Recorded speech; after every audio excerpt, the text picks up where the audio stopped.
Hey everybody, welcome back. I'm Afron Framble, and here are the movies, games, and shows I'm looking forward to in March 2023.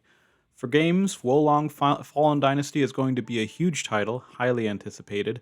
Uh, Resident Evil 4 remake is also going to be big, and The Last of Us Part 1 is coming to PC. Honestly, though, nothing is standing out to me enough to prevent me from saving my money until next month when we're at that much closer to Tears of the Kingdom. I know that Forsaken came out to mixed reviews. It's held to very high standards. It's a good game, but it's not a phenomenal game, which people were expecting. So people are judging it pretty harshly, and rightly so, because this is PS5, Unreal Engine 5 stuff that should be very good. And looking forward to the games that I'm looking forward to, like Final Fantasy VII Rebirth and Final Fantasy 16 and any other Final Fantasy they come out with that's not a remaster. Um, and then like Tears of the Kingdom, which I'll get into a little bit. That's on the Switch still, so the quality on Switch games always kind of suffers. These games that are coming out for the Xbox Series X, Series S, Series X, all these games that are coming out on Xbox or PlayStation should be really good because they have the chops to be able to make these games incredible. And even if they've been making them on PS4 and they want to move them to PS5, or I should say Unreal Engine 4, and move them to Unreal Engine 5, Unreal Engine 5 has the capability to do that, to transfer over assets and everything. From the demo we saw way back when they were first announcing Unreal Engine 5. So we have 2 months to go for Legend of Zelda Tears of the Kingdom. It made an appearance in the last Nintendo Direct, and the game is just what we would expect from what we've seen already and what we know of Breath of the Wild. There was no earth-shattering storyline revealed, and even though many people talk about the implications of the game on the timeline, even though the timeline was confirmed by Nintendo, it was a response to the fan excitement and the fans who have created this timeline or asked for an actual timeline. So then they came out with this. It's not something that was used as a motivating plot thread in any game. So I wouldn't hold my breath on whether Nintendo would clearly state this was the end of the timeline or if it has a specific place in the timeline. Now, I know it's been a while since we've seen the first trailer for Final Fantasy VII Rebirth, and there was a rumor that they would release more information early this month, but that never happened. It looks like there may be something next month, which I am cautiously optimistic about, but I'm still, hopefully it happens. I won't get my hopes up too much. After all, it is more than 9 months away, and we have Final Fantasy XVI to come out before then. In movies, Ant-Man and the Wasp: Quantumania is having very mixed reviews. I actually haven't seen it yet because I'm waiting to see it with someone in March.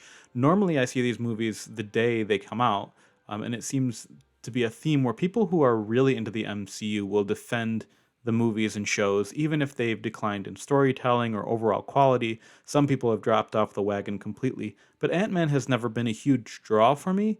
But nothing's going to be so bad that it's going to take me away from the movie theaters when it comes to the MCU, because I like when everything comes together. No matter how bad each of the parts are, the sum is greater than the total of the parts, or however that goes.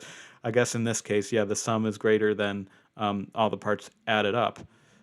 So all the characters are just kind of bland to me right now. Maybe once they pick up with X-Men characters or really do Daredevil justice, hopefully. I'm not holding my breath for that one either.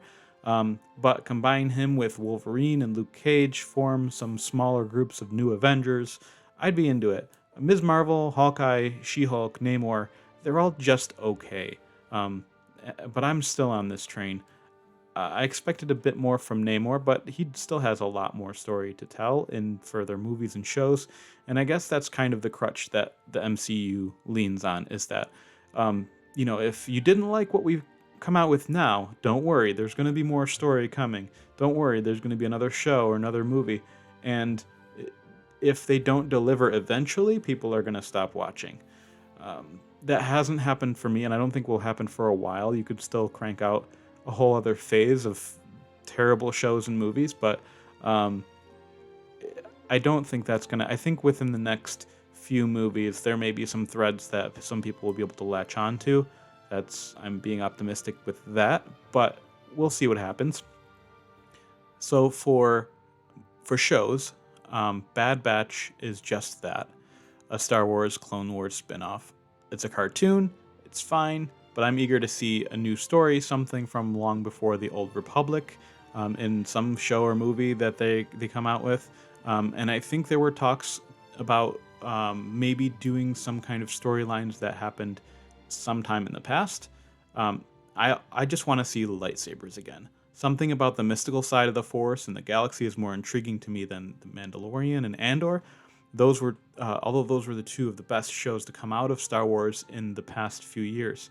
But give me lightsabers and give me old Jedi or old, you know, Force wielding figures, and I'll be happy.